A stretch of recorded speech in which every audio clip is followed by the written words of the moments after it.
T minus 50 seconds.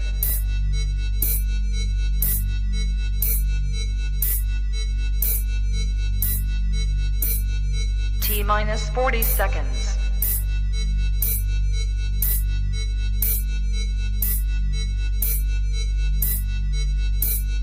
T minus 30 seconds.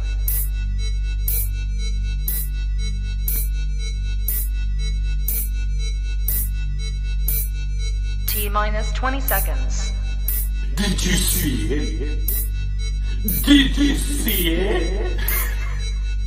Did you see it? 10, 9, 8, 7, 6, 5, 4, 3, 2, 1, 0. What is up? What is up? What's up, guys? It's me, Jason, with Overthink Gaming, here with the Three Amigos streams where I stream with my boys. We talk about home arcade. We talk about whatever's going on in the game industry. We just bullshit. We're a little different from your other podcasts. We're just here to shoot the shit. So if this is your first time, I'm going to introduce you to the boys. First is my man, the front man, your average gamer, UAG himself. What's up, dude?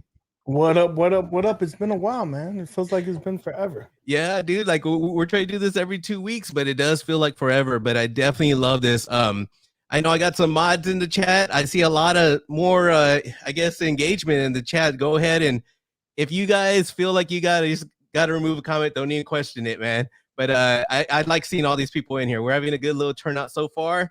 Next, I want to introduce Turbo Joe. The Three Amigos here. What's up, Turbo Joe? What's going on? How you doing, everybody? Very excited tonight. All right.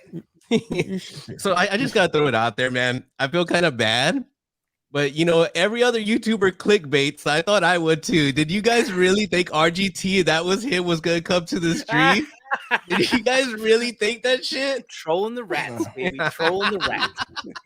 Where the fuck am I? He was able to tap into his PC. He's here now. Yeah, what's up, RGT, man? It's good to have you on here. I appreciate you being on the stream. Yeah, we're gonna talk about little things. You got anything to say, UAG?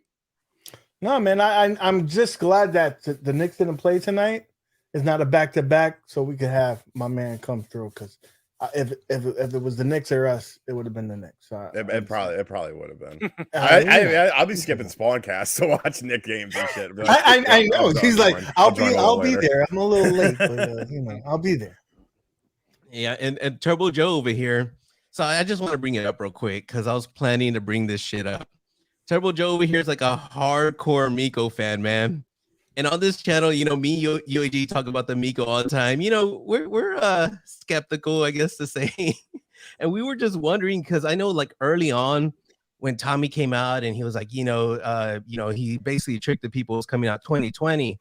It's gonna be 150. And I remember you did a video because you report the news fast. And I remember having a tiny bit of interest, but I was like, what is this? Mm-hmm. But so how do you feel about it now from the beginning? That's different, but like currently now, the way everything's gone, like I was just wondering what your take was on the system. I mean, like you said, when the first trailer I thought was really good. They were like, this is what it is. This is the price point. These are the types of games that are going to be on there. And I was, they had all these, old school, it was essentially like more like a retro VGS / Coleco Chameleon as far as what their mindset was. And I was like, well, this sounds cool. I'm on board with this. The games are going to be $10 a piece. Like, I like this. This sounds interesting. And then they, of course, dropped, they mentioned Earthworm Jim was going to be a game, Earthworm Jim 4. And I was like, okay, this could be something very cool. But then I guess in my eyes, they sort of shifted focus. They went away from the more retro crowd to trying to get the more family friendly and, the soccer moms and stuff like that. But it's like the only thing that I feel really changed was the marketing more so than, because when you look at the actual, the 6-pack in games, I believe we know 5 of them. They're not really games that like your mom is gonna like want to play or Astro Smash. Like, that's a pretty, to me, that's relying on a more old school mentality. You have nostalgia for it right here, like straight up. they're going for the old school guys. Like Turbo Joe bought this cardboard over here. He bought the what is it? What explain that to me? It's like the cards, right? The RFID cards with the coin. Yeah, and it's not really the games. They got everything. Dude, they sold you on some trash, dude. You know how we used to. Look at that shit. Excuse me. This You know when you like used to $50 each on eBay. You know the stuff you used to get when you send something in the cereal box, you get 2 proofs of purchase, and they send you something. That's what that looks like. Coming from the guy that plays on Chinese toys, that loves the Chinese toys, Chinese made of toys, IKEA presswood furniture. You're gonna make fun of my cardboard box. It looks really legit. It looks legit. Fucking toys. I don't know.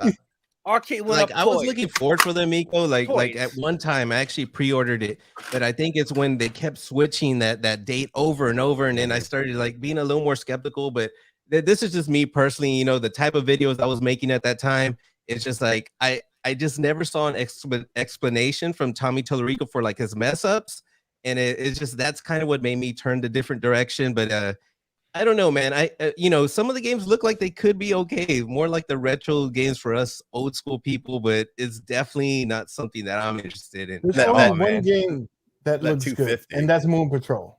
Yeah, Moon Patrol looks decent. I think the 250 definitely hurts it a lot too, because once you go over, you know, that 150 price point, I feel like 150 can still be an impulse buy. Obviously, if you want to do impulse buys, you want 100 or less, but I still feel like 150 could fringe on that impulse buy. Once you start talking about 250, I mean, we're talking about a used Nintendo Switch, a Nintendo Switch Lite plus a game, and I mean, there's free games on that system, so it's going to be a hard sale, I think. And you know, I'm definitely extremely interested to see how it all pans out, because like I was talking about before we went on the air, I absolutely love all of the drama around it, both sides of the coin, the Amico haters, the Amico lovers, like just watching these videos, it's so entertaining. And I don't know if that's the intent or not. I don't know if like everyone is just being dead ass whenever they say things about it, but it's just so entertaining. It makes me smile, and I just watch it. I'm like, oh man,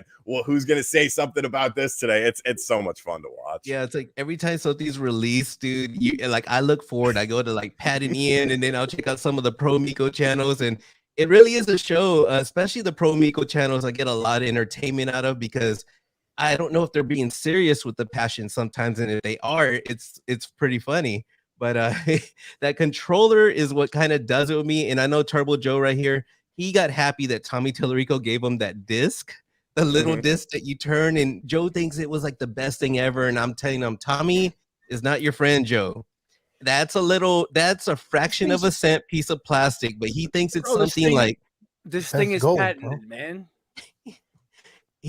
Tommy bought him out with that. That's It's amazing. I'm telling you, when you play on that controller for the first time, then you'll see why it all makes sense. Now you've played it, right, Joe?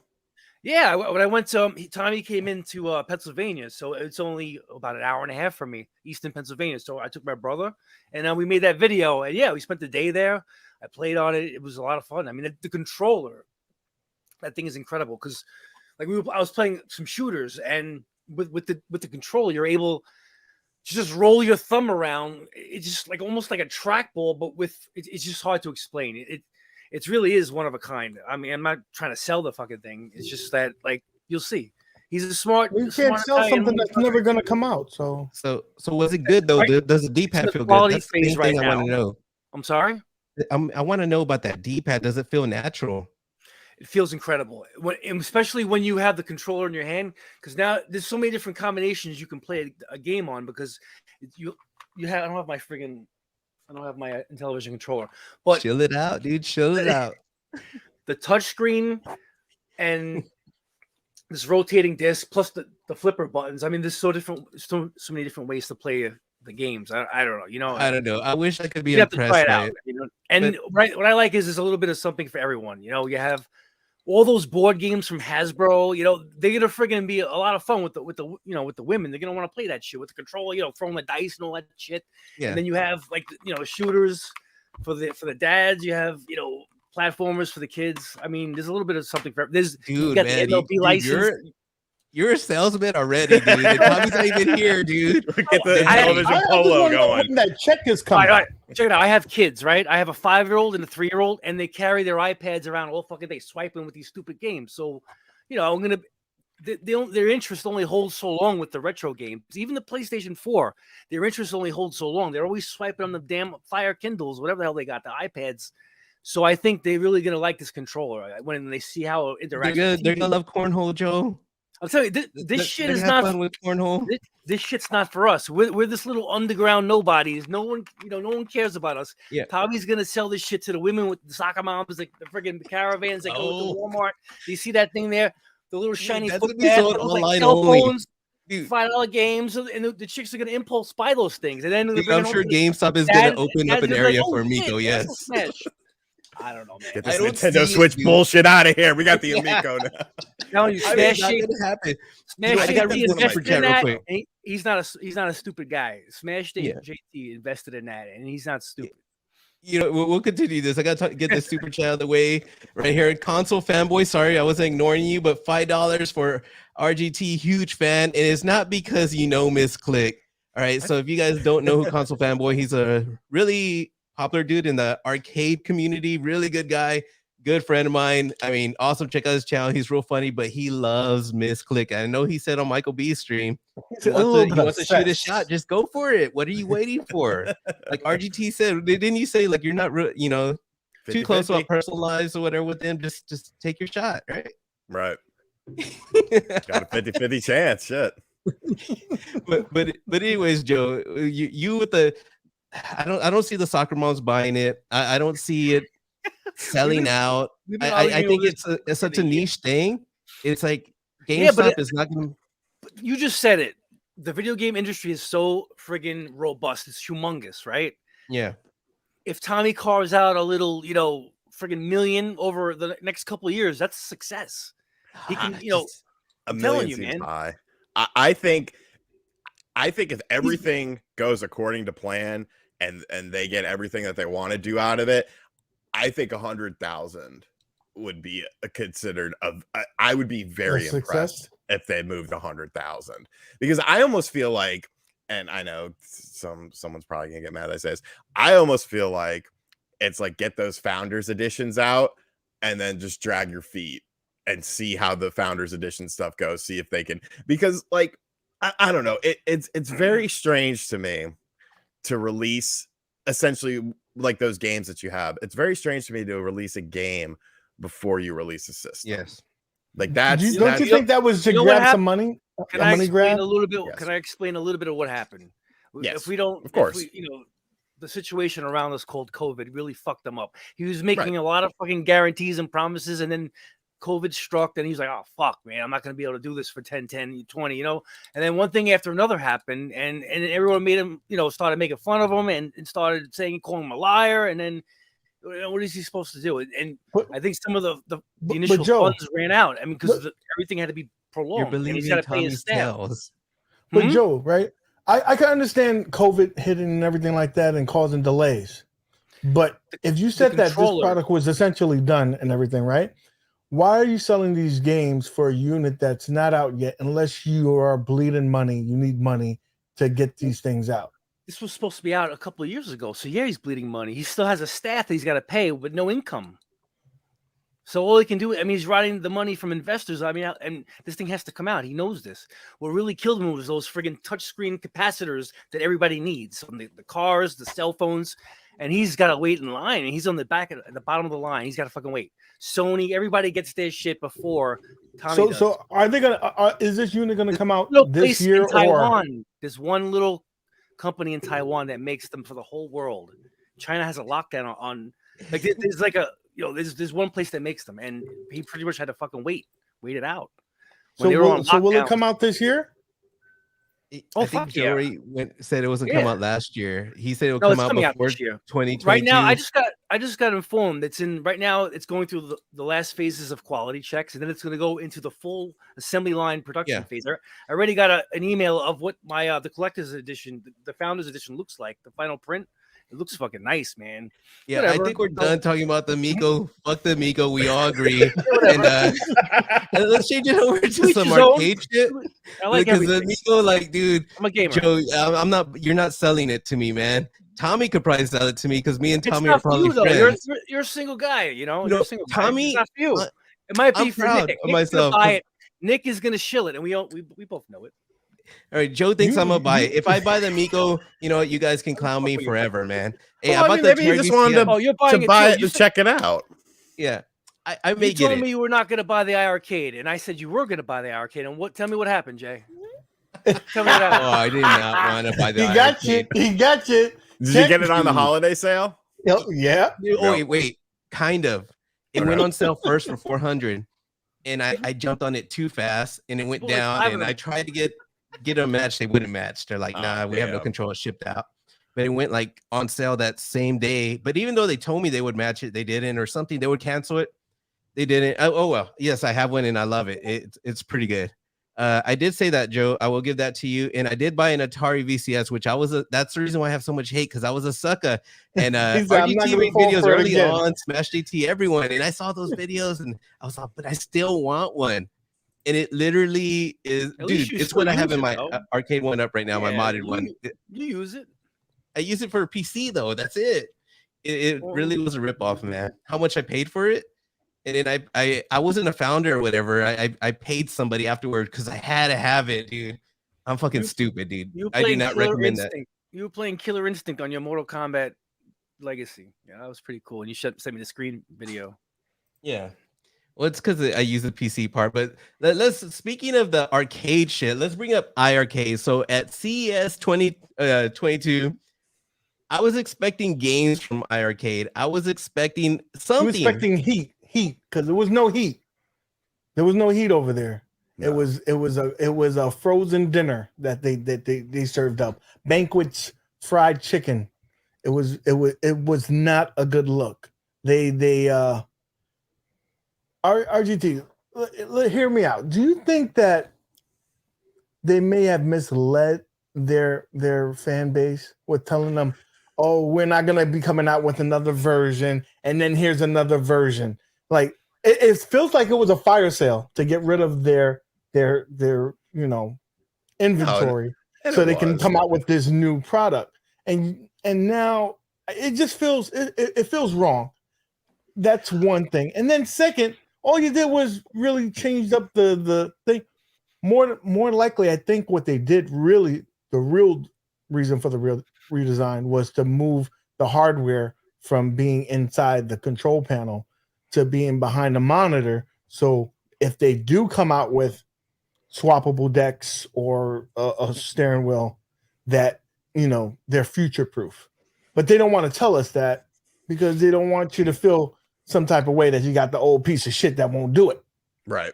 No, I think you're definitely onto something. I think they definitely, essentially what you saw was a fire sale, because they were literally, those things were cheaper than your Arcade1Ups, like by far. And obviously these do a lot more. Do I think it's deceitful? In a way, yes. But I also think it's kind of business, because every video, and you try to, you try to become, you feel friendly with the companies, especially when they're smaller companies, but you got to remember at the end of the day, they're just trying to make a dollar. I always think back to where Reggie Fils-Aimé was interviewed by IGN. And they were like, "Is there a new Nintendo 3DS coming out?" And he was like, "No." And then the next day they announced it. So it's like, it's part of the business aspect of it. But I definitely think, I'm kind of taking a wait and see approach with it as far as what the new system will be able to do. But for me, CES really, I don't know if it was because of COVID or maybe people just don't care. But you can even look at, I had a friend that was there and he was showing me pictures from the show floor. It was dead. I just think that everyone just kind of was just like, yeah, whatever. We'll catch it next year. PlayStation's section looked weak. All they brought out was everything that they basically had in the store. Yep, my buddy was showing me pictures of it, and I was like, "Wow!" And there was no one there. He was like, "Yeah, this is the crowd here," and I was like, "Jesus!" But Yeah, I mean, it'll be interesting to see how it plays out for sure. At the end of the day, though, even if they do all the sort of upgrades and stuff, they do the swappable decks and stuff, like, I still think the original hardware is good enough to what they want to do. And if I have to miss out on some, a couple racing games or something like that, there's enough stuff on there. Because when I look at the iArcade, I look at it in a weird kind of way that probably a lot of people don't look at it. But like when you went to an arcade, you would see your Street Fighters, you would see your Mortal Kombats when you walked in, and you didn't necessarily get to play those right away because there was a line for those games. So the iArcade to me is like the games that maybe I saw, but I never really played, or maybe games that I never played whatsoever. Like Bloodstorm on the iArcade. Yeah. It was like, why does this sound familiar? And then it clicked with me. It was like, oh yeah, the Daniel Pesina thing where he left Mortal Kombat and did the ad for them. But I never played it. And then just playing the game, it's like, wow, this is a really fun game that I would have never paid attention to if it wasn't for this system. So I do think that they need bigger titles on there for sure. And I hope they're able to get those bigger titles. They don't have to get every huge title in the world because obviously that's, they're kind of carving a different path within that's not their lane. That's not their lane. But I think, go ahead. No. RGT, so let me clarify for the people that are in the chat. I don't think that what they did was not business practice. That's good business practice. They need to adapt. They need to change. I just felt that it was misleading. I'd rather have them rip the Band-Aid off, tell us what it is, and you're gonna get backlash, but keep it moving.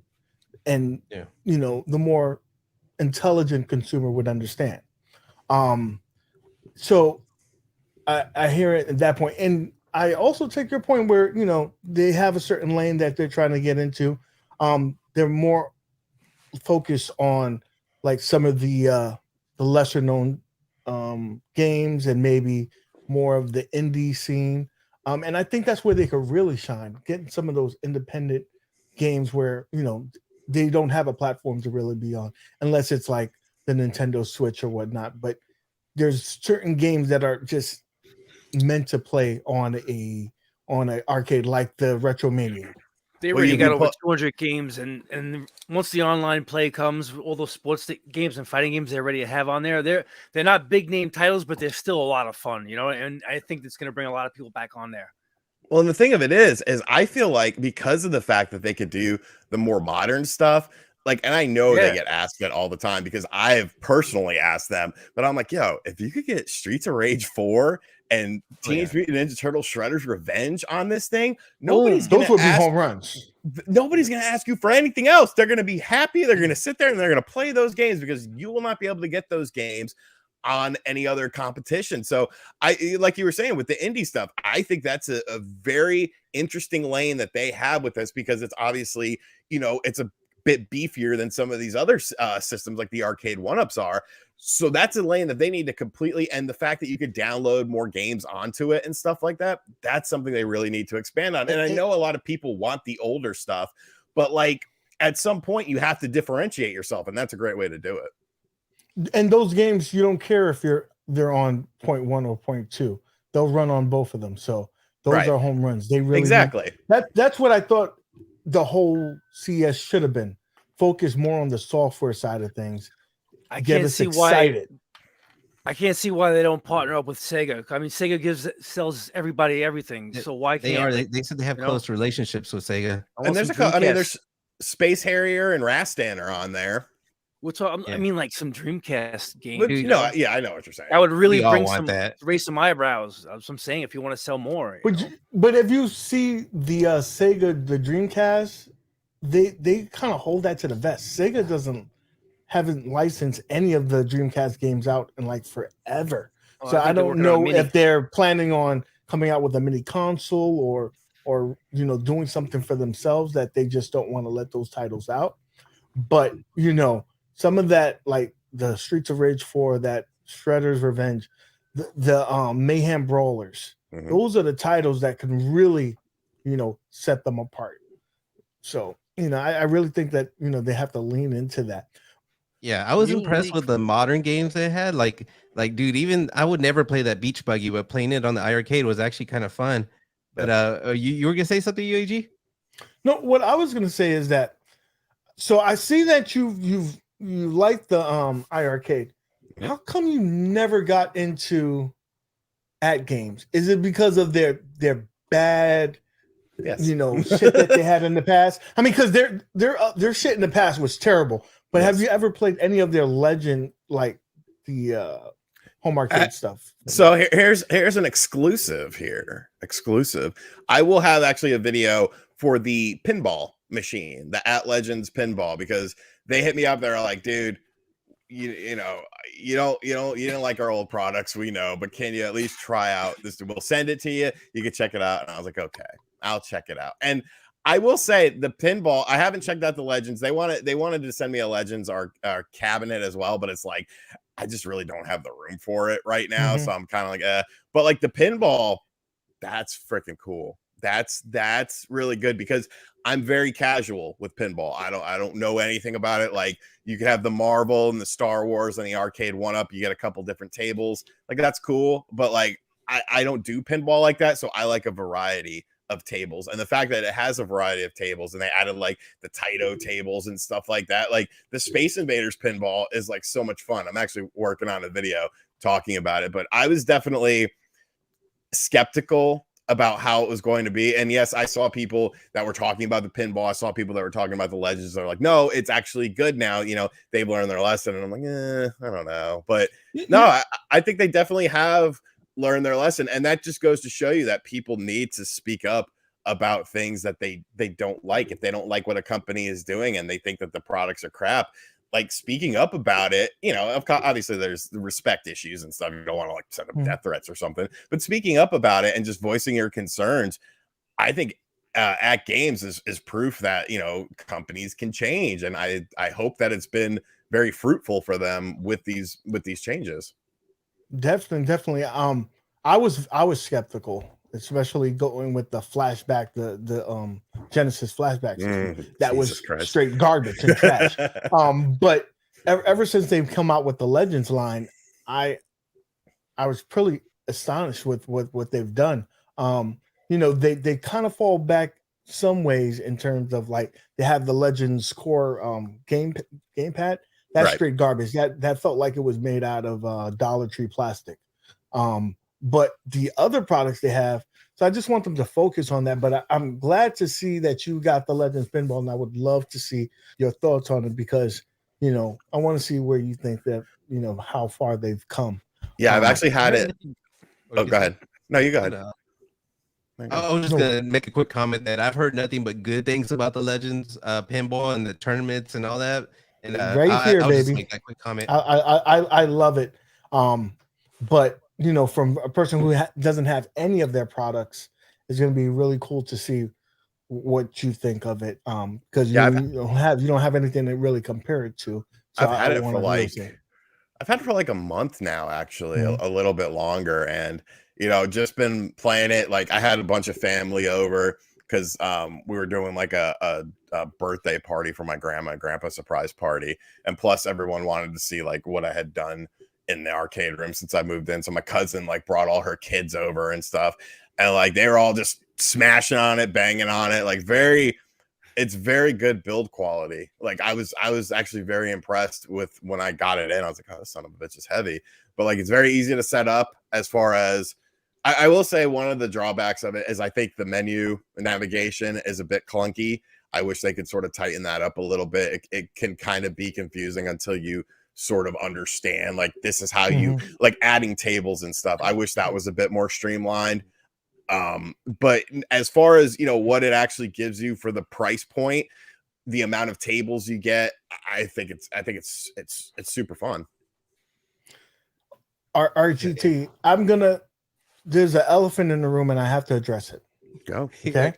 Go. I already know what you're gonna say. Are you ready for this? I'm ready. Because why the fuck do you have Arcade1Ups on the fucking floor and not on risers? I need to know this. Want to know that. I don't trust nobody who doesn't have them on risers. Here's the thing, because when I was buying them in the golden era when they were $300 to $400, and I was like, great, I'll buy whatever I want and I could do whatever I want. And the first one I got was the Street Fighter 2 one. I remember it was at my old place, which was like the size of a shoebox. So I was like, I'm not going to get a riser for it because I'll just pull up a chair. I don't really have room to, you know, do extra stuff like that. So because of the fact that I had some of them with a riser, or who the hell is calling me?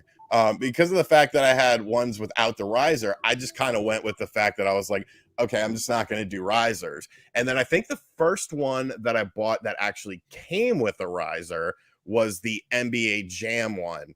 And I was like, well, I'll just hold on to it. And so I actually have a little portion in my basement where there's like, I have like 3 or 4 different risers just sitting there. But if I put them on those, then the other ones won't have risers and those will look stupid. So I was just like, I'll make all of them look stupid. And then I'll just have the MVSX on one side and the IR Arcade on the other side. So it just, you know, it looks a little bit more symmetrical. So it was more of your OCD that really started the trend. Oh yeah, because if I do one, I'm gonna have to do them all, and I don't want to do them all because then I'll have to buy a bunch of risers. And aren't they like $100 now? Anyways, No, they're only like 45, 45, I think, at Walmart, right? oh That's what I got mine for. Dude. You're complaining about the RGT, Amigo man. being too expensive, $100 for a box It's riser. not $100, it's 45. Turbo Joe, you know it's Are not you no $100. So shut up. You know what, bro. RGT? We I think wouldn't be you need surprised. risers to check them I out. wouldn't be The surprised. community competitive games. has been talking about this, Imagine- bro. RGT You need riser. $1,000 Wait. for all the Arcade1Up. oh Real shit, quick. they are $44. Dude, I like if you would have said, if you get this right, we'll give you $1,000. How much are Arcade1Up risers? I would have said $100 and lost. Yeah, they're 45. The only reason I know because I bought one for the Mrs. Pac-Man 40th anniversary. Yeah, But you know looking at it what? now. Bringing this up, have you heard of put your quarters on the glass, RGT?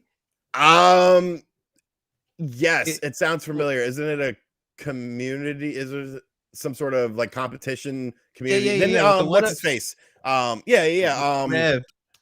What's it? Why can't I think of his fucking name right now? Because I talk to him all the time. Not Retro Rick. Who's the guy? Retro Ralph. Retro Ralph. Retro Ralph. Jesus Christ! There we go. He was on it, right?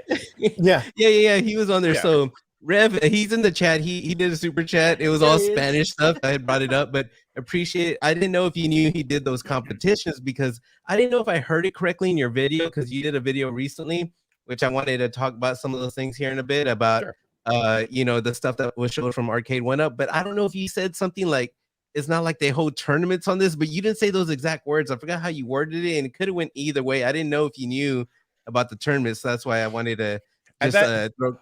Yeah, at Quick that shout time I didn't. I probably didn't know. Or what? It depends which one was I talking about? Yeah, I think or it just was in about general. the Killer Instinct. Okay. I think you were just talking about online experience Yeah. or whatnot. Yeah. I was probably meaning like on the actual, like not like because I just did something with actually iArcade, a show that they had on Facebook. It wasn't with iArcade, but it was like a fan page, and they did like online. The Legends League. Yeah. So you know how much some of those old ones go for, right? Like some people want those old ones. There are actually some of them increase value, some don't, but you can get a decent dollar. What I think you should do is trade in that Street Fighter. You want to still play have me a on good Street condition. Fighter? You want me to get a big blue? Get big blue and let's get Big up blue. Put your course First in the of glass all- main event, dude. Dude, That would be get fun. it traded in. You'll get at least 400, 300. How much, UAG? People are paying like 3 over People here. pay a lot for that one because they want it's the original OG, and you Yeah. probably have it in immaculate condition, Yeah, and it's you're in pretty New clean. York, and so and for some reason in New York they hold their value big time, but you really need to get on one of these big blues. I love the big 'Cause, blue. I dude, play it every night. The community is what Kick makes ass it every night. awesome. You know, Are you have people actually playing it online though? oh yes, Yes. oh well, yes. we do Yeah, because for we're in Christmas, contact with each other, but we you'll got the find Chris- games. Christmas noobs have been kicking everybody's ass, man. It's a lot of fun. Oh, yeah, Yeah, that would've been a good especially time like to on the play weekend Oh is, yeah, is Christmas where noobs, it's Friday it's night. popping. Friday nights, yeah. It's where it really gets a lot of Kongs people are us. Is engaged. Kongs are us in the chat? He's Yeah. done. He's Yeah. going Yeah, down. he's there. He's going down. Wait till I make that I think promo. I think you He's would finished. I think you would enjoy it because being from New York, you go into the arcade, you're talking smack to one another, playing the games. It brings that nostalgia back. Yeah, for sure. And it's a good looking really cabinet too. It's got Slam Masters RGT. I know you like Slam Masters. I remember you. I think didn't you make a video on that slant years on the ago? control Saturday panel. Night Slam Masters. Oh no, I love Slam Masters. So it actually has 12 games online. Yeah, I'm looking all at it of them now. online. It's got Darkstalkers too. That's smooth. All three. Dude, we were playing three Slam Darkstalkers. Masters online. Yeah, I beat UAG's ass over and over with that. No, he was cheesing. He Rage quit. Rage quit like a woman. You remember the game when you went around and it gave a block of cheese? That's what they should have gave fucking OGT every time he was choking me out. He had 3 chokes and he won the game. Said, wait, can I just say one thing? You Shut told me shut up. You Shut knew up. how to play. You didn't need my advice. Remember? Yeah. You don't need any tricks. You don't need any tips, right? So I let Overthink just whip your ass. I mean, he's jumping up the turnbuckles, doing backflips. So That's what we do RTG is like we're friends, so we get in a Discord and we're like fucking just playing. But there's more people online on the Street Fighters though. Like on Darkstalkers, it's kind of hard to find games. So we'll have like on Friday nights we're always playing. And we'll play like that's the reason why Joe's like number 1 on the leaderboards in Darkstalkers because we play. Because he's the only person that plays. But look, right now, Rev did it again. He goes, "It's time to bring this man to the Waffle House." So that's where he calls it there. Get this man a big the Guns N' Roses concert. I just want to apologize in advance, Kongs or us. I'm sorry. It's gonna be a beating. It's all business, bro. I love your channel. I love you, Kongs. Mr. Kong. I see 8-Bit Eric in there. I know he has the old probably Street Fighter. Sell that too. I see Radical Reggie. Sell that Final Fight. People pay a lot. Get Big Blue and let's get more people on there. I know, dude. I'm chilly now, right? The cool thing about this thing on every weekend on the Put Your Quarters on the Glass, they do an event and they kind of switch it up. So this week is going to be Championships Edition Street Fighter 2. The week after that will be Marvel versus Capcom. So any of the online fighting games they'll do, and then sometimes they'll do like a run, who fastest run to the end of the game for like Knights of the Round. Like you partner with a friend and they do like a race to the end, beat them up. Puzzle Fighter. They do a lot of them. So the cool thing about it is some of these new cabinets that they're coming out with, the Legacy line, will all be online games. So they're gonna. I have thoughts about the Legacy line. All right, talk to us about it. Talk to us about it. Because we want to hear your thoughts on it. Because I'll tell you mine. Separate, but we're gonna bring it up right now. Quick. So overpriced. I'm gonna bring this shit up. Put on in case people here don't know what we're talking about. Bring up the Mortal Kombat because that's the one that's tickled my fancy. Well, that was my. I'm very excited about that because I want to play Mortal Kombat 1, 2, and 3. All of us here. Joe's older. He likes the high scores. We don't give a fuck about these. They're cool, but they're for you old folks. What we're here to talk about is going to be the Midway Legacy, since RGT has some words on this. All right, so we all know Arcade1Up came out with the first Mortal Kombat. That was like was it the second wave? It was like RGT was one of the first buyers. It was like 1.5. It was like 1.5. So RGT was an early adopter at the time when these cabinets were coming out with the cookie cutter shape. I was making fun of them, bro. I didn't like these. I didn't like Arcade1Up, man. To me, they were cheap, but they have improved over time. So I got into it with the first Midway Legacy, which they made many mistakes with, but now this one, I have the Midway Legacy. It's got all the same games plus Mortal Kombat 3 plus Clax. Who gives a fuck about Clax? Right. But all the games are online. Right. That's what's selling it. The fact, like what all these tournaments that are going on with Street Fighter, all the shit talking, like all the fun playing whoever that has this, to be able to do Mortal Kombat online is the big seller for me. And that's why on I'm top excited of that, for it. all the the co-op games. So like the Rampage, those co-op games like Joust, they're going to be online as well for gameplay. The other ones that are like Tapper and stuff like that, they'll have online leaderboards, but the majority of these games will be online to be competitive to play against one another. See, my thing is, going back to the lanes that we were talking about, where each of these companies are sort of carving their own lane. Arcade1Up to me has a beautiful lane, and they haven't really done anything with it yet. And I don't know if it's their fault or licensing fault, but the fact that you have an Outrun cabinet means that you work with Sega. The fact that you have a big Buck Hunter means that you could do light gun stuff. Why do I not have a Daytona or a House of the Dead cabinet yet? Why? I can tell you that easily. Milk. Well, exactly. Of course, it's milk. It's definitely milking. If I say it, I'm crazy, right? No, but I completely agree. It's just like, you know, even the Killer Instinct thing, like we were talking about what, you know, the II Arcade, where they liquidated the old ones essentially, and then they did the new one. At least there was some time with that. This Killer Instinct, it like just came out, and they're like, oh yeah, we're also doing a Legends for it. That's gonna look better. And the thing that gets me is the price point. Is like, because I remember, like we were just talking about, I remember picking up that Street Fighter for $300, and I was like, this is great. It's a fun little way to play a Street Fighter arcade experience at home.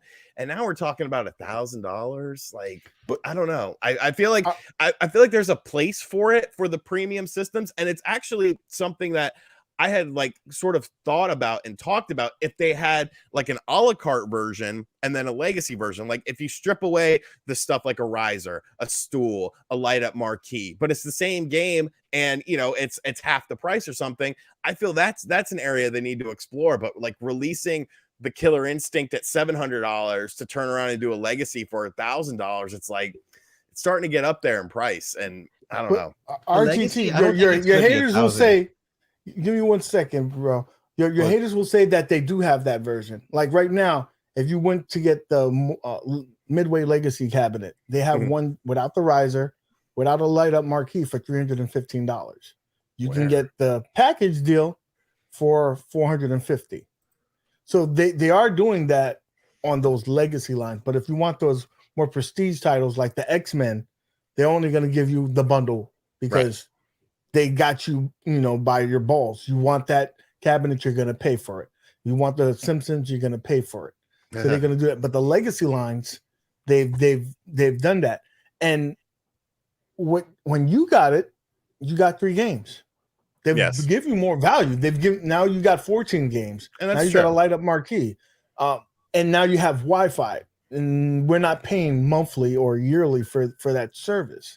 Right. But I mean, you're 100% correct. I guess it's just I just miss the $300 and $400 days because I meant if it could be $100, I would like to get it.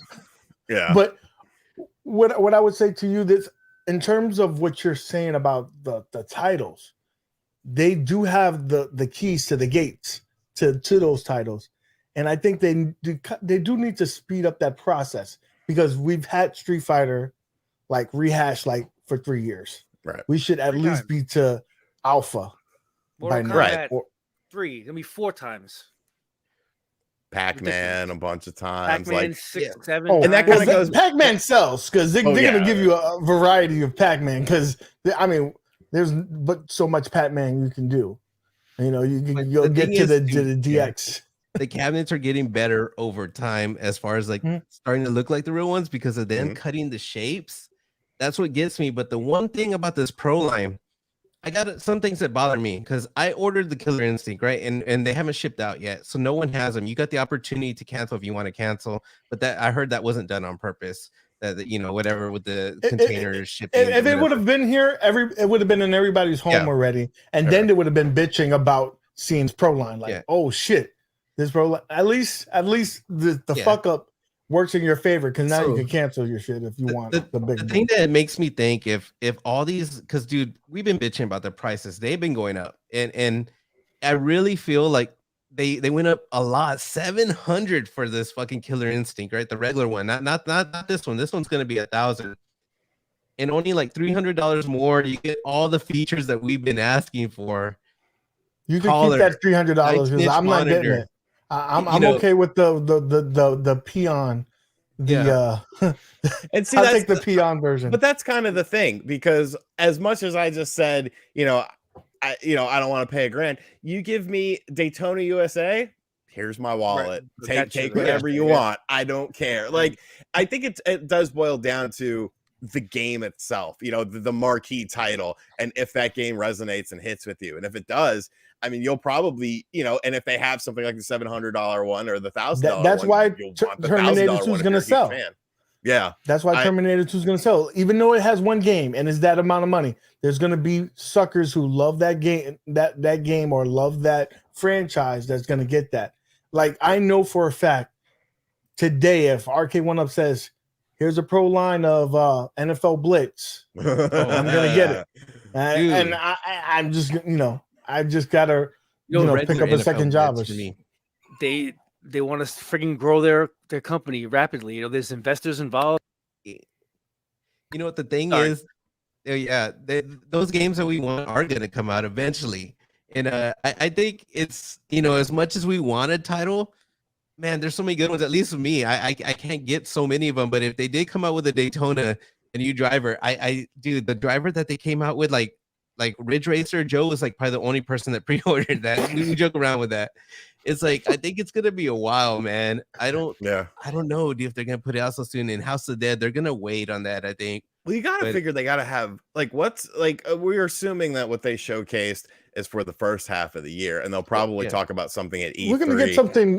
E3 is gonna be all the new titles. But what do you think those games are gonna be? What do you like?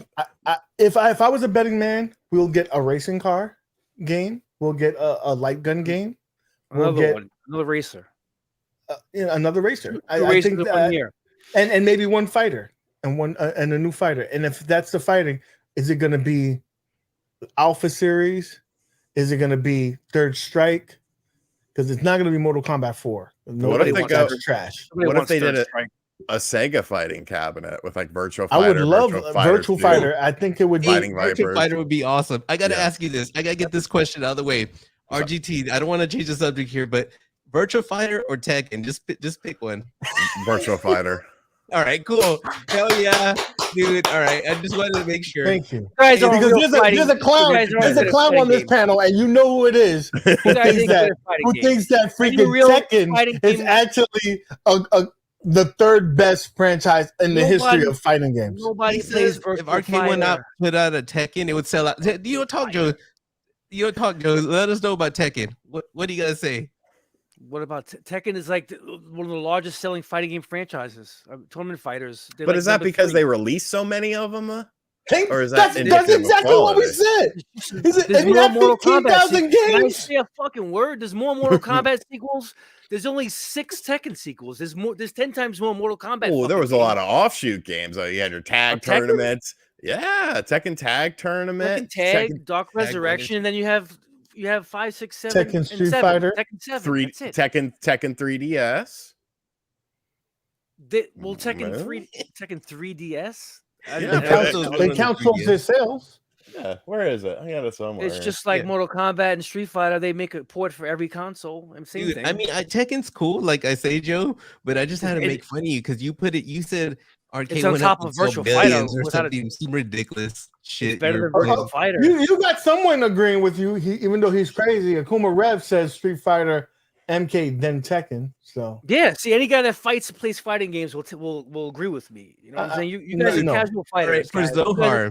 You guys are casual fighters. I freaking lived fighting games for the last 30 years. As soon as like Dreamcast went online, I've been fighting online, man. I played them all. Soul Calibur, Tekken, all the Street Fighters. They're all freaking great. Whatever.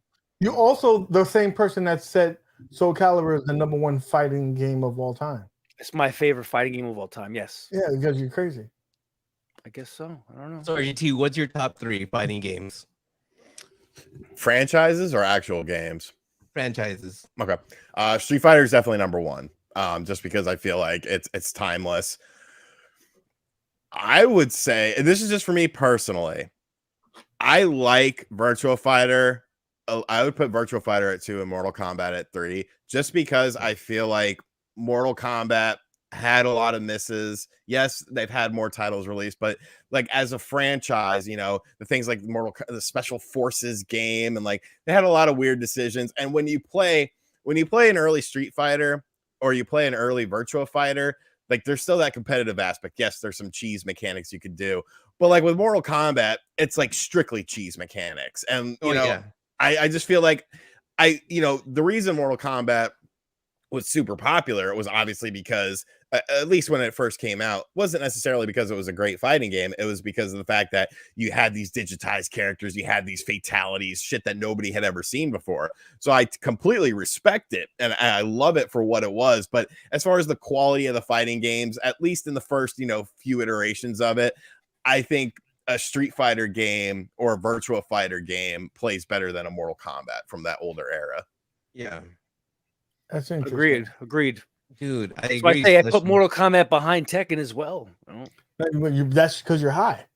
That's okay. RGT put Mortal Kombat behind Virtual Fighter. I mean, Mortal Kombat's duty, especially the original. I respect Virtual Fighter. I don't respect. Look at this beauty. Tekken. Look at these beautiful polygons, chunky polygons. I love chunky polygons. Love that art style. I love that. Hey, didn't somebody do a book on the 32X or some shit? Yeah, some dumbass. I actually have it here. I don't know who the fuck this guy is, but he wrote a book on the 32X. Piece of shit. I never met anyone in real life that owned a 32X. I have a complete game set of it. I know you do. It's crazy. It was weird because my whole infatuation with that system was my biological dad had came down to visit me and my stepdad and my mom when we were living in North Carolina. And like they're all cool. Like he would actually come and stay at our house and stuff. And he took. What I didn't see. I lived at that time. I lived in Wake Forest, which was right outside of Raleigh, and then I spent a lot of time about an hour south of Raleigh in Moore County and Fayetteville area. But so we went to this indoor flea market that was in Raleigh, and there was this huge video game store there. It's actually very funny because it was one of like the first big video game scam stores. It was a store called Buy Right Video Games. And if you go back and like look at articles on the internet from like late 90s to early 2000s, like they got in so much shit with like the Better Business Bureau and stuff. Fascinating story. But they used to have retail locations and they had to set up in the flea market. And we went to the flea market and I still had my Sega Genesis at the time. And he was like, okay, you want to get a game or something? We'll get you a game. I'm like, all right, cool. And so they had a 32X with Star Wars for like, I think it was under $100. I want to say it was around $80. And I was like, oh, can I get this? And I was like, yeah, sure. It's been a while since I've seen you. So I got that. And I was just so blown away by seeing 3D visuals with polygons on the Sega Genesis. So playing that game over and over again, and like even the little speech samples, which weren't all that good and they were actually done by the Genesis, I don't care. It still impressed me. And I just thought it was such a fascinating system. And I ended up getting a box of games from one of my buddies in my early 20s. He had some Sega Genesis and some 32X games. And so that's just kind of what started my infatuation with the system. And I was such a big Virtua Fighter fan. I was like, oh, I got to get Virtua Fighter on it too. I just think it was a criminally underrated system because it could do a lot. And Sega never gave it the chance to do a lot because Sega of America hated it. And when you look at Sega of America and Sega of Japan, it's not like Nintendo of America and Nintendo of Japan, where Nintendo of Japan runs the show and Nintendo of America markets the show to the US. Sega of America and Sega of Japan were two completely different companies, always going back and forth, battling with ideas. So because one region didn't like it is why it never really succeeded. But yeah, it's a cool little system. Sega has a history of doing that. Dreamcast, Saturn. So what would be your favorite system of all time if you had to pick one?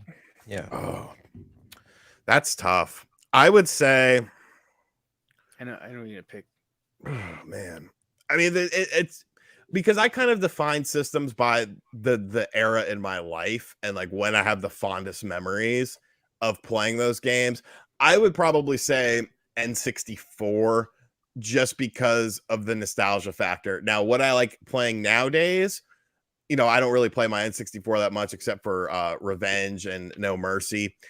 I really like the Sega Saturn, and the Genesis is something that it's still something you could still once in a while find a game that maybe you never played. Like recently, I've never played the Fatal Fury franchise. Never played any of them. Oh, I played King of Fighters, but I never played those. And when I got the MVSX in, I was like, let me check out, Fatal Fury and see what this is all about.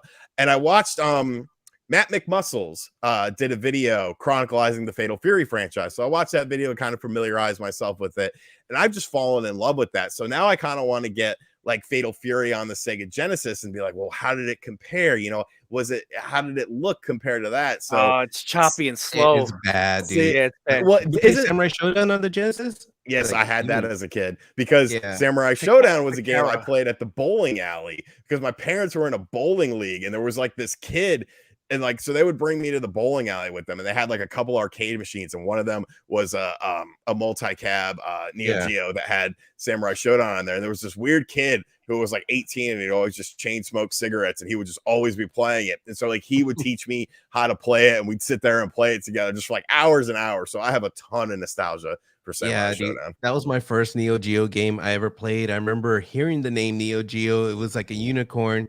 Heard some story about some rich kid in the neighborhood that had it, and as soon as I saw the I didn't care what it was an arcade. It was like the one you said where you can pick the games, and Yep. I remember Samurai Showdown. Like I just could not stop playing it. But now, like I still like it, but I would definitely put it above Joe's game, Soul Calibur. Like that's one of the only games I like that you can actually use a sword and shit. But it's like I like characters with big sprites. So I don't even remember the name of that big dude with the purple. What's his Earthquake? Is it Earthquake? Yeah, Earthquake. Yeah, He like, wasn't in the these- Genesis version.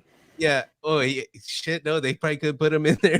Because what they did with the Genesis version is they went zoomed in, whereas in the Super Nintendo version they went zoomed out. So they cut Earthquake from the Genesis version, but he was in the Super Nintendo version. Oh shit, I didn't know that. So like, yeah.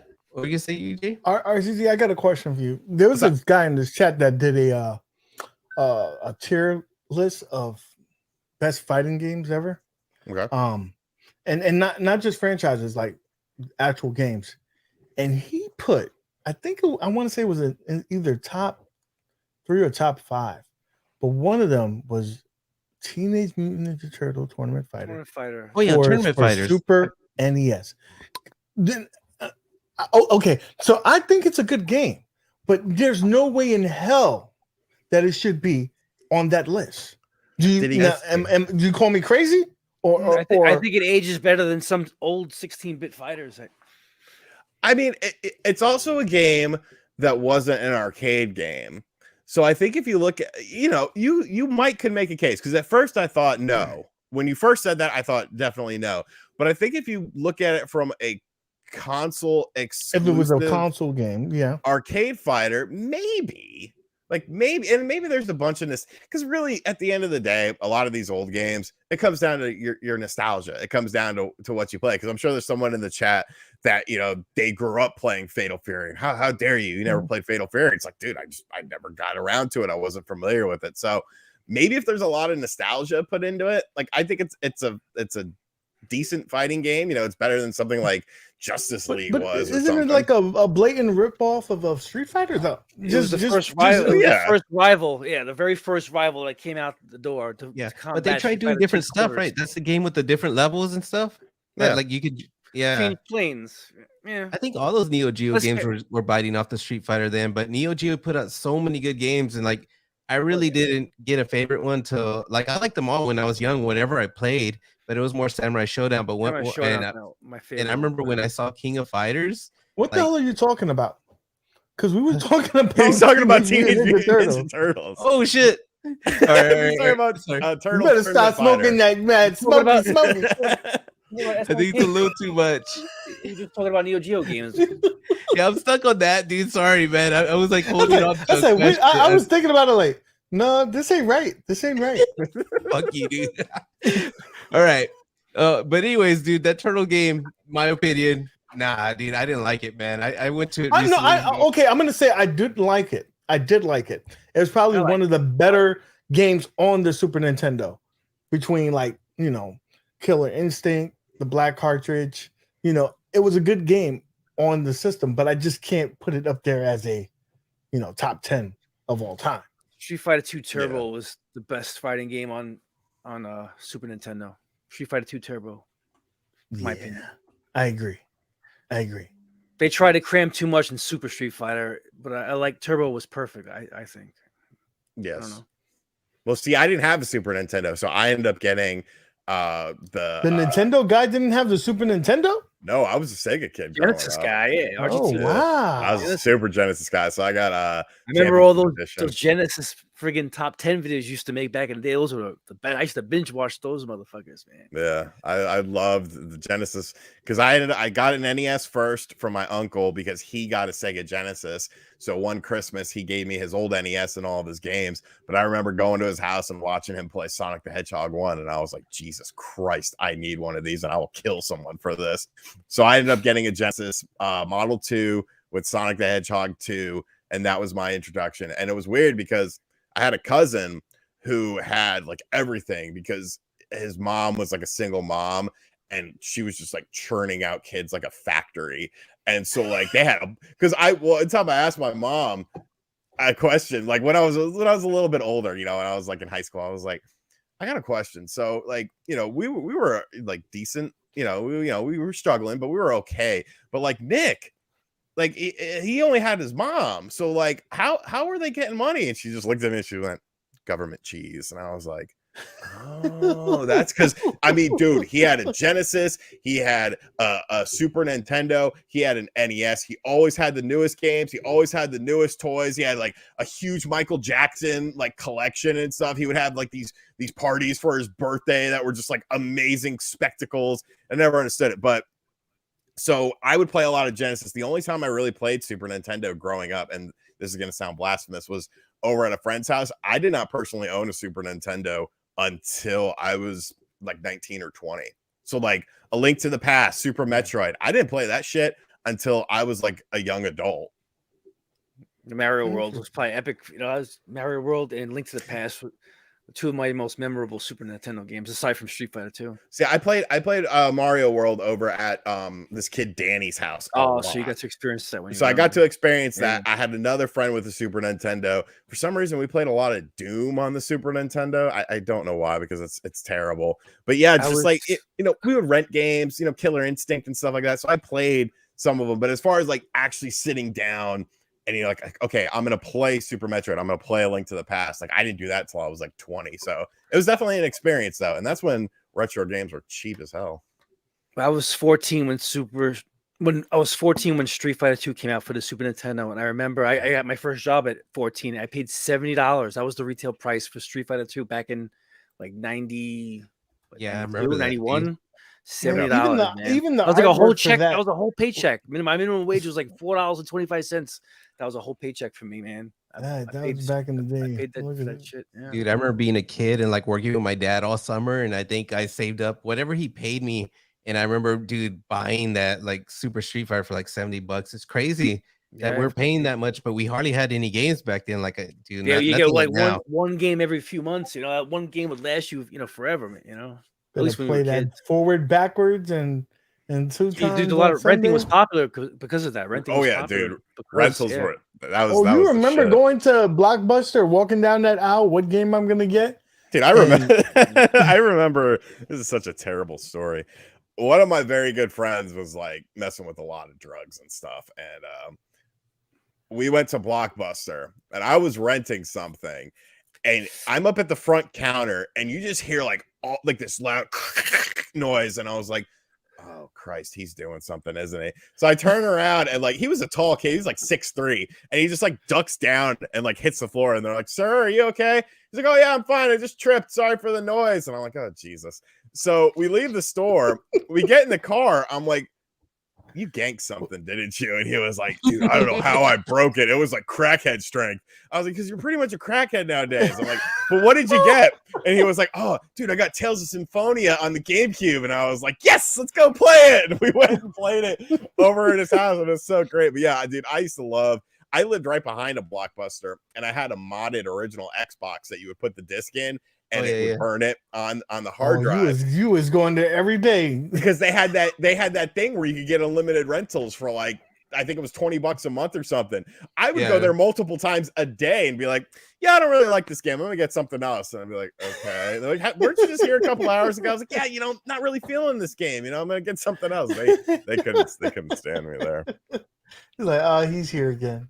But I remember as a kid, I got when I was living in North Carolina, a big hurricane came, and I had just went to the rental store, and I got Revolution X because I love shooting games, and it was like the worst thing ever. But because there was a big hurricane, most of the places around us lost power, but we never lost power. So the video store called us and was like, you have a 2-day rental, but due to the circumstances, we're going to give you, a 10-day rental on this so you can keep it because, obviously a lot of people are without power. So I played that game.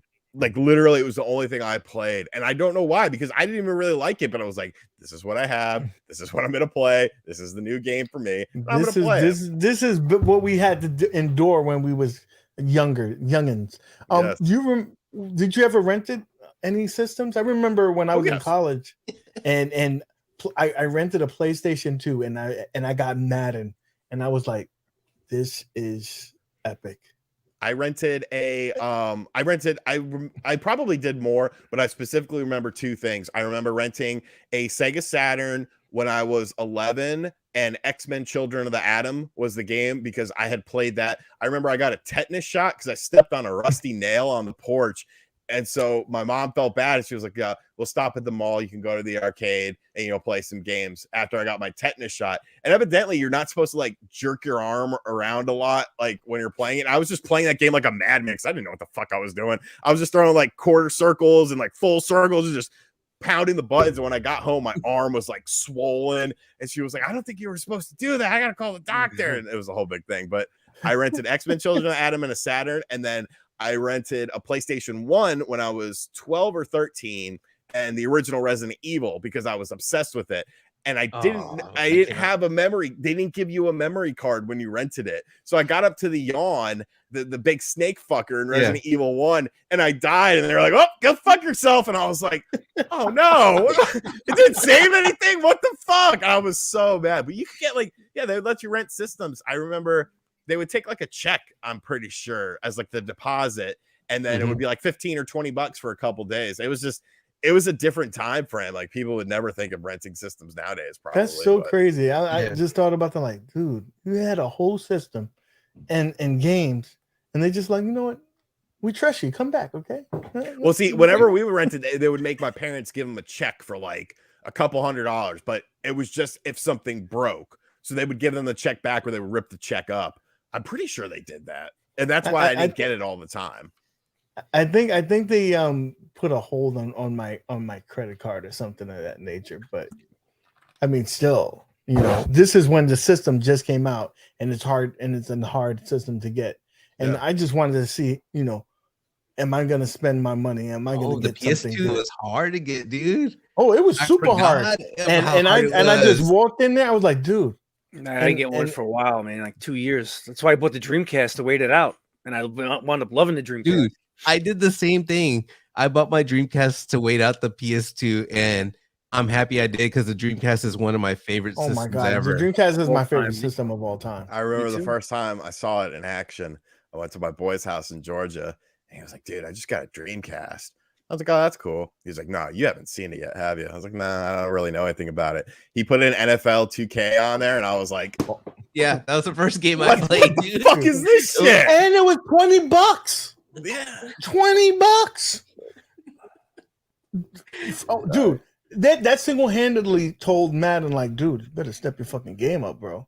That $20. I can get that. Dude, I don't remember the price. It was $20 when 2K came out. It was $20. That and NBA 2K, they were both $20. That was their selling point, and they had exclusive rights with like ESPN. So you get the commentating. Yeah, all the presentations. The Dreamcast Sports Bundle came with the sports games. Both the black one. That's the one I have. It's the one I have too. NFL 2K and NBA 2K. I think they bundled them both. I think I can't remember. They were fucking. That was mind blowing. And Shenmue, like kids don't get Shenmue nowadays because they're like, oh, I have GTA 3. You didn't have GTA 3. You did not have a large, sprawling 3D open world with a day and night cycle and businesses that are open and closed. That game was fucking mad. You go into the arcade and then you'd fucking play, a game in the arcade. It's crazy.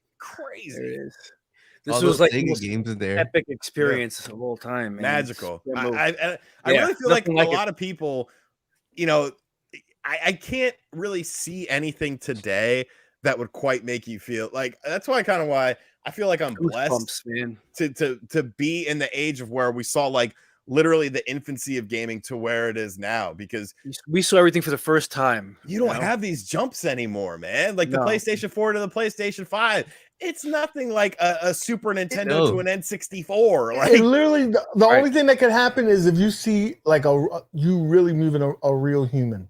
That's the only way that we're gonna be like this. You know what? It don't impress me anymore. You know, I think it's just like, oh, it looks a little better. Neo Geo pixels impress me more than today's modern explosions and shit. I don't know.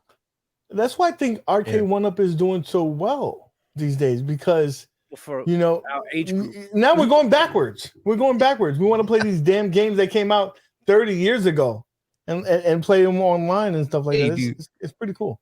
Do you remember the first time you saw like an HDMI connected to your Xbox or whatever? I put in GTA 4, dude. I had just bought the 360, the Elite one. It was black. I was all happy, dude. I had just started a new job and plugged that bitch in. And I was like, I called my friend, was yelling and screaming. Like, you can see the reflections off the license. And this is so awesome. And that was a huge leap. I remember going to like HD. PS3. Like, it was cool, PS3, man. Right? From PS2 to PS3. Eventually, the graphics became like really incredible. Well, it didn't happen right away. Like from PS2 to PS3, there was like a little time period. Even the PS3 to PS4 initially, they look comparable at first. Like the first wave of kind of like the PS4 and the PS5 right now.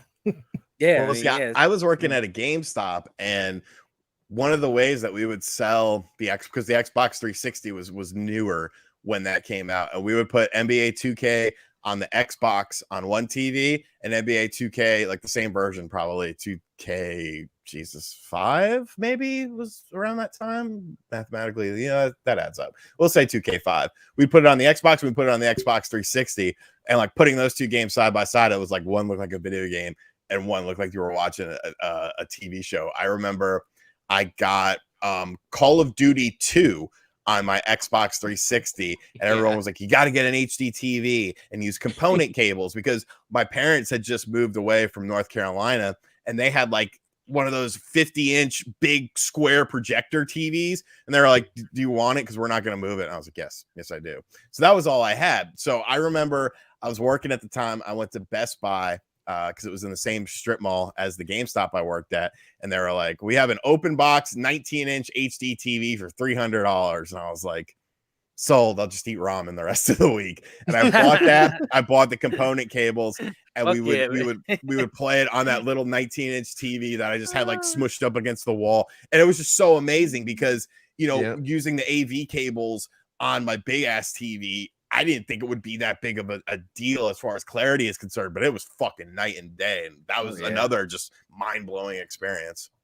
I remember the jump from AV to S video. I don't know if you guys, you're a little younger than me. Do you guys remember the jump on CRT from audio video to S cable? It was really, I didn't do that till later, dude, when I had to, but really I didn't notice it was a big jump on it.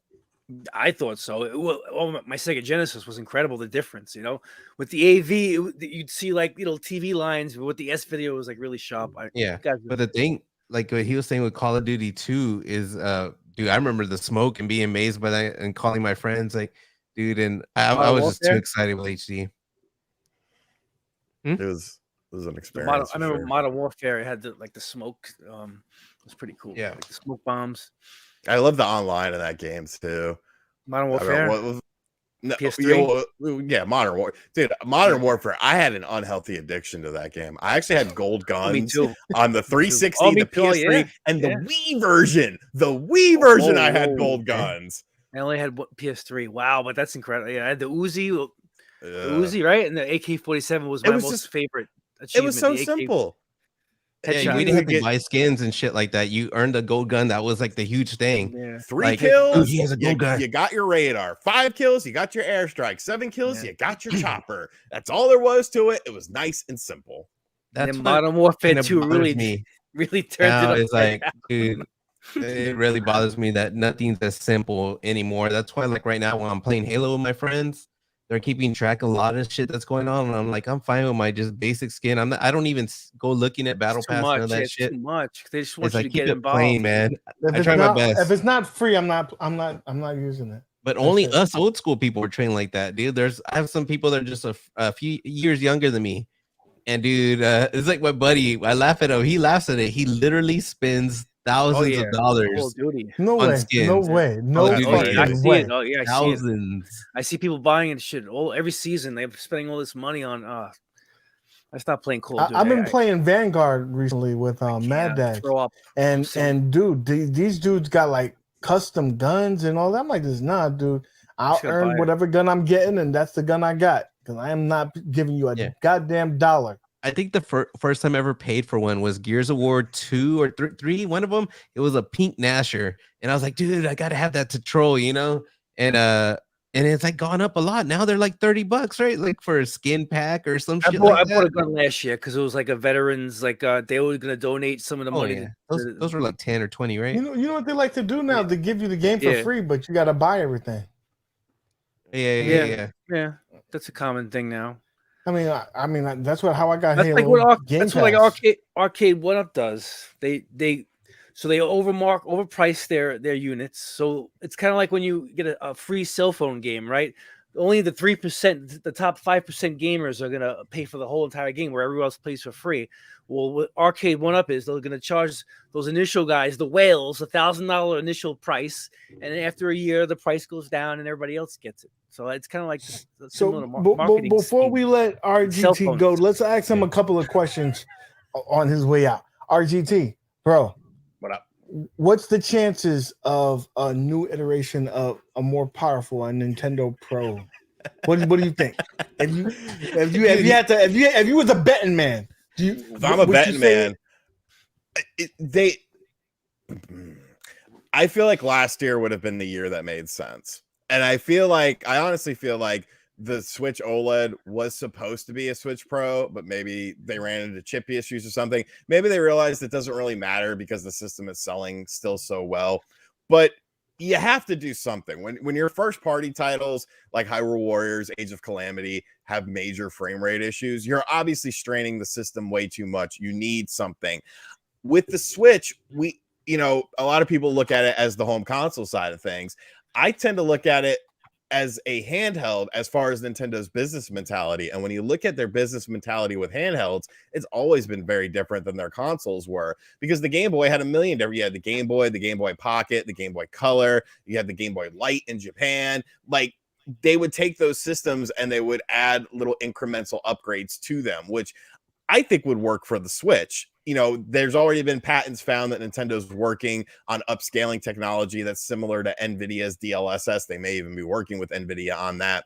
And I really feel like that's the area they need to look at, because as far as, the raw power game, we're starting to get to a point in the industry where I don't think it really matters, because when you look at the Xbox Series X, that's the most powerful system at 12 teraflops over the 10 teraflops. But it's like, who gives a shit? Who gives a shit how the games look good? Is if it's by raw power or artificial scaling? As long as they look good, that's really all that matters. So I don't know, man. The new word on the street is that there's not going to be anything this year.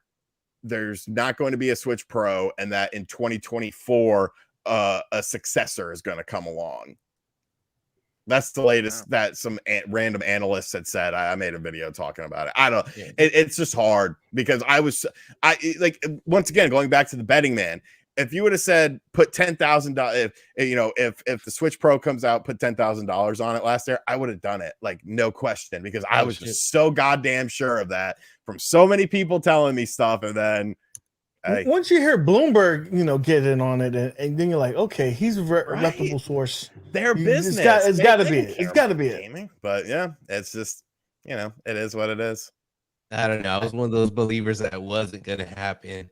And hey, I don't know. I'm open-minded to maybe it could have been a chip shortage. You know what it is? When you're selling so well, what's the incentive? Right. What's the incentive? Kind of like Mario Kart 8. Mario Kart. Why make the new one? You're selling so well. Well. Makes no sense. When are we going to see another a Punch Out by Nintendo? Then that's why I haven't bought a Switch yet, because you haven't given me a modern Punch Out. It's weird. They seem to not really like that franchise, but I guess it's because it's kind of hard to market a a realistic boxing game. You could put all the bells and whistles on it. You know, you have your licensed fighters. You know, I think if EA did another Fight Night, like it would do fine. But a Punch Out, I think it's a bit of a harder sale at the full price point. Because it's like, well, you know, it's not really a multiplayer game. It's just a single player experience. Can you give it enough depth to warrant that full price tag? And I mean, Nintendo doesn't give a fuck anyways. They'll sell you a $50 Wii game for $60, but well, I thought the Wii's Punch Out gave you a lot to do, a lot of replay value, because there was different levels. You know, like once you became the champion, then you had to defend your title, and then you play all the boxers again, and they're like a lot harder. They have new moves, more patterns. I don't know if you guys got past, you know, the original Punch Out on the Wii. So I'm just always a big, you know, Punch Out fan for Nintendo's products. So I've always enjoyed them too. Yeah, that's why the arcade one. I fucking hate the arcade Punch Out. The arcade one. I think it sucks. I don't get it. Nostalgic for me. Nostalgic for me because it looked pretty cool when I was a kid. It looked cool, but like when you play it now, it's kind of hard, man. Like I couldn't even beat the first guy. I couldn't even beat Glass Joe in the arcade version. I was on iArcade, I would have snatched it. I have nostalgia for it. But I know it's a Nintendo product. Yeah, most kids I think these days would be like, oh, that's the guy from Smash. That's, you know, I don't think a lot of younger generation will enjoy it. And you Punch Out. I hope they'll do it for like the, you know, I think 2009 was the last time I've seen Little Mac. Yeah, so it's 12. In fact, when I saw somebody play it, like, because I never did play the Wii or the Wii U. It was during the Switch time. I saw somebody playing it on the Wii, and I had to go grab it, dude. I was like, dude, this game is actually really good. So I did enjoy that Punch Out. Yeah, it's good. I never played it on the Switch either, so that's interesting. I got to check it out. Remote, like a 2-button, like the original. It's I love it. Well, I mean, with the technology that Nintendo has with the motion sensor, I'm surprised that they're not using that technology more. You could have played that Punch Out. Oh, the 2009 Punch Out on the what do you call it, the fitness board. And with the nunchuck, but after like one round, I couldn't even get past Glass Jaw. I'm like out of breath. Well, they had on the Wii, they had a knockoff of Skate. It wasn't a knockoff, but it was like a sub game called Skate It that you could actually use the balance board as like a skateboard, like not like the Tony Hawk thing was. It worked a little bit better. The Tony Hawk thing, that to me was more like surfing, I guess, because I don't know, it was just weird. But that was actually kind of fun. But it was hard as balls to do tricks on it. They had a DS version too, which I might still have, and you would draw, like if you wanted to do like a tray flip, you would draw like a little loop, and then you throw off where like your kickflip foot would go off. It was the weirdest thing, but I thought the board was really cool for its time. You know, I like the mini games that came with the fitness board. I thought the Wii Fit was awesome, bro. I thought so too. Yeah, it was definitely ahead of all this. I don't care like about all this stuff. I heard stuff about the Wii Fit, but it actually works. Yeah, like man. Dude, like if you do like like the sensor plates, like RGT said about playing, like I can imagine a skateboard game because it can feel the pressure. You know, like my one wheel skateboard has that sensor plate on the board. Yeah, like let's not talk about that. Kind of had that. You know, I never had the Wii with that extra motion plus whatever, so I always had it regular, and I just never even the regular controller. So I always judged it off that, dude. Like I never gave the Wii a chance. Nice, man. The Red Steel 2 is a jam. It still holds up today too. I bought it. I haven't played it yet. Yeah, I want to get the House of the Dead any good on there? Because I see people making cabinets out of that. Overkill, hell yeah, super fun. It came out on the PS3 as well. Later on, but initially it just came out on the Switch. The move, super fun game. I loved all the light gun games. Like what was the other one? That was Ghost Squad that was on there. I thought that was really fun. The Resident Evil games were really fun on there. That were the light gun ones. Yeah, I got some Cabela Hunters on the PS3 that still play really friggin' well. You just got to put like a USB infrared plug in on the USB, and then you put the infrared sensor on the top of the TV, and it's like really good. Dude, I've been getting into like light gun stuff. Like the Wii, I don't know if I would enjoy it, dude, but like it's those sending guns that I'm looking into right now. Dude, you need to get the gun for IR. Wait till you see the review that I'm gonna do with it. It's expensive. $300. Yeah, iArcade? The gun for IR. I think you said iArcade. I was about to buy it. Yeah, dude. Because like one of my favorite, of course, is House of the Dead. That's definitely everyone's top favorite. But It plays dude, I really well. love Lethal Enforcers because I'm a sucker for those digitized graphics. Like any stupid game that has digitized graphics, I Area just love playing it. 51. I remember Pit Lethal Fighter. Enforcers in the arcade. It was Shut expensive. up about damn Pit Fighter, bro. Pit Fighter is my favorite Dude. digital game. Ew, is I it hate really? Pit Fighter, but I love it. Because, like, you remember you mentioned earlier, nostalgia. Because me and my Yes. brother used to go to town, man. And, you know, at the co-op, and we would go through the rounds together, and then we get pissed off at each other and beat each other up too, like, and throw each other into the crowd. It was just, you know, nostalgia. Yeah. I love it. I thought the controls you can block, you can move all around. You know, there's a bunch of different moves, strategy involved. I like pick up shit off the ground, bar stools over your head. It was just a fun game. I don't know. Right. RGT, if you had to pick one game Sorry. that you can get Arcade1Up to come out with, and not WrestleFest. Daytona. Okay. Daytona all day. There's just something about walking into an arcade and you hear in the distance, doo, doo, doo, doo, doo. It's like, where is it? Daytona! It's like, holy shit, where is it? So many fond memories playing that We game. already knew the Daytona and the House of Dead. All right, But my question is like, which light gun game besides House of the Dead would you like to see? Because we've already seen Terminator. I don't know any. Crisis 4. I think Time Crisis would be good. It's not something I played a whole bunch, but when I did play it, I would have fun. I would have said Virtua Cop, but I feel like Virtua Cop would be on the House of the Dead cabinet because like Virtua Cop and Virtua Cop 2, I think would make perfect sense to round out that cabinet. I'm calling it right now that virtual whatchamacallit, time cop. You said what's Time the game Crisis. that you said? Time Crisis. Time Crisis is the game that's coming out Namco this year. Yeah, it would make sense because it's Namco. I might get that. I think that's this shooter, the shooter for this year. I got a question for you guys. Now, since we're still on the subject of Daytona, what if they had an option of linking up more than one? What if they Arcade1Up offered that you buy one, get one half off? Would you buy two and link them up? Because I have kids, Hell man. no. No, See, that's a lot of I would room. fucking buy two, man. I would buy two. That's because you're crazy. But the average Joe, No, I roll with my not daughter, the Turbo man. Joe. That's The my average mini-me. Joe will not. I mean, I'm sure there's going to be a good portion of the Telling you, all community those that will do it. Arcade1Up but fanboys they're- that hang out in P-Dubs live streams, they got the freaking money to buy 100 of them an hour. I'm telling you, they love this shit, man. They eat it all up. I'm glad they do. The guys but that a hang out in normal your live stream every individual- Wednesday, they freaking eat that shit up. I'm sure. Like I said, there's going to be some people that are willing to shell that type of cash, but not I. I don't care even if I had the cash. I would buy two. It's that kind of game for me. Daytona. I would buy two if they offered a link up feature. I Plus just the hope that they Wi-Fi, have online.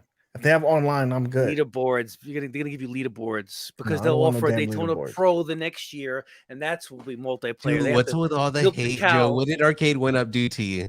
They milk they milk you. I've been Dude, freaking and, he's the only they person rip that me hates off, them, but dude. has a whole room full of them. because they're chintzy. They're trying to jip you, man. You got 9 of them. Shut up. All right, I could love the games, but hate the brand. I love the games. Those are games. You sound made like by a crazy Capcom. person. Those are games are made by Capcom and Namco, Midway. Those aren't made by my Arcade1Up. I love the games. Arcade1Up You're is the one who told delivering me to that me. you love Arcade1Up. You got I me to do. get them. I I'm do sorry. love them, but Please, they- everybody, write a letter to please, I don't Turbo have to love Joe the brand. They so he can release this hatred. fuck their No, there's customers only over. one more person. There's only one person I know that hates Arcade1Up more than Turbo Joe, And it's his and friend. his name is Rexer. He's not Rexer. in it. And that's I hope he watches this on a replay.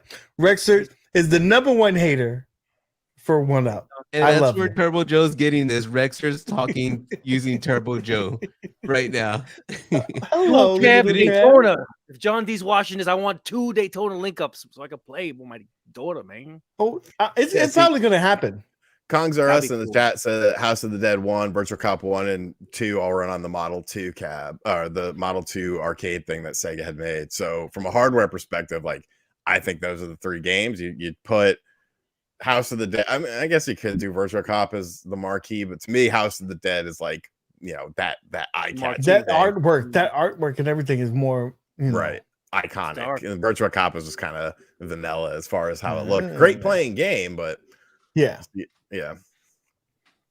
Yeah, because one of want the a guys Sega in the trilogy. community though, he he had put out a video and he called it like spy photos or something at Arcade1Up, right? And I didn't believe saw it. that. And but The Simpsons came out, and when they did the CNET thing, it was the actual same sticker and everything. I'm like, dude, this dude's onto shit. But he did have a House of Dead also in those photos that was a mock-up, and I wanted to try to find it. I'm trying to find it right now, but I think Virtua Cop was there, but I don't remember. I don't remember. Or was it Time Crisis? I don't know what they're testing out. I think it was House, because I remember seeing a mock-up. It was a House of floating Death. around. It was a House of Death. But what were the other games in there? Do you remember? I don't remember. But I think it was. I want to say there was a Virtual Fighter. I think it was Cop, wasn't it? I don't know. I don't. The only one fight or like gun game? gun game I saw was the House of the Dead. I'm gonna try to find it though. But anyways, yeah, I don't know, that was right on one. So even though that was a big buck hunter, I'm like, no way. I don't know, man. I just don't think the way they like to milk it. I don't foresee that. I think that you're really gonna get the I'm gonna be hesitant. I'm gonna be hesitant to pre-order anything going forward, because the next year there'll be an improved version of that one. Unless it's like a Star Wars trilogy, unless it's like a Sega Star Wars trilogy or like a Daytona, I think I'm gonna be very, gun shy. Just because you're butthurt because of the Midway legacy doesn't mean that's gonna happen all the time. He's real butthurt by that. Like, because they should have at least offered you different games, like they did with the Big Blue and the Capcom legacy. They should have gave you different games. So, we talked about that last week. This is an affordable price point. They're not trying. They're trying to give you whatever they got. They're not trying to give you nothing new, right? Yeah, I'm content with my Midway legacy. I'm good. Okay. So that Midway legacy has its issues. We already know that. And I think this is a good improvement, but I just want to show that quick little thing if I can right here. Just real quick so you can see there was a games list on there, I swear. But I doubt we can't go by this, so for sure. But I mean, he was right on the other thing. I swear that you can hardly see it right there. I didn't see the Arcade1Up on there. Yeah, it's real blurry. It might be blurry because I don't know. But anyways. No, we can see it. It looks... Oh, yeah, there we go. Yeah. So House of the Dead 2, Virtua Cop, and Virtua Cop 2. Man, that would be fucking sick. Yeah. I mean, people would buy that day one. Yeah. But yeah, so Joe, I think you're gonna get your Star Wars trilogy. I know you're a little upset at Arcade1Up because your legacy, they fixed the issues, and I'm over it. But I know a lot of my subscribers, get annoyed when that shit happens, man. Dude, it had happened a lot. They need to take their a lot of people pre-order that. What's that? They need to go get a tampon, stop crying.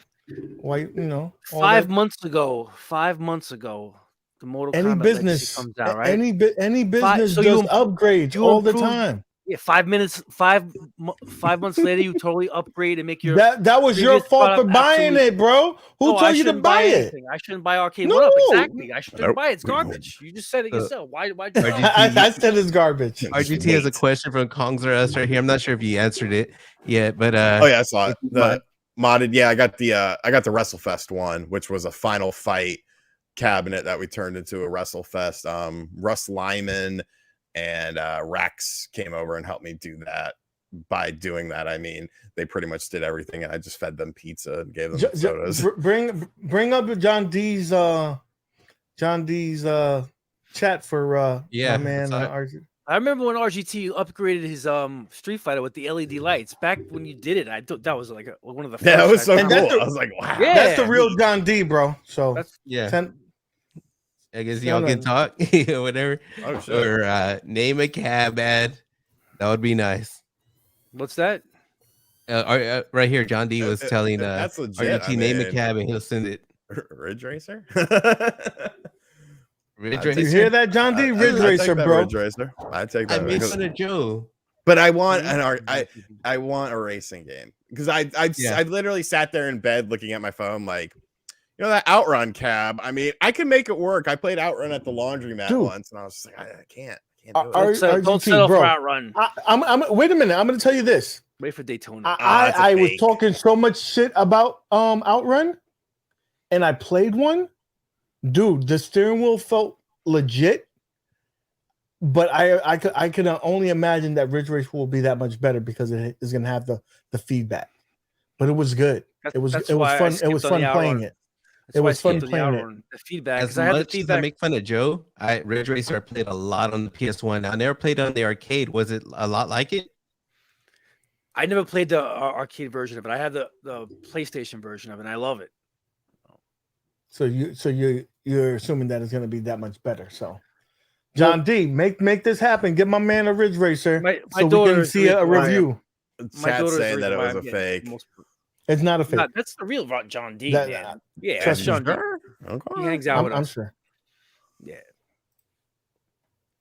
I'm not. You can't see anymore, right? On YouTube, they I'll send you a message on. I'll DM you on Twitter afterwards.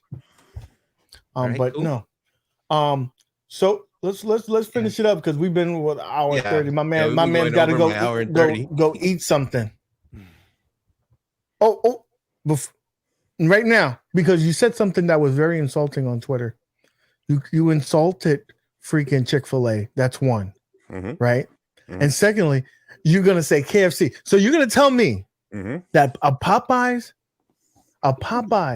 chicken sandwich is better than a KFC?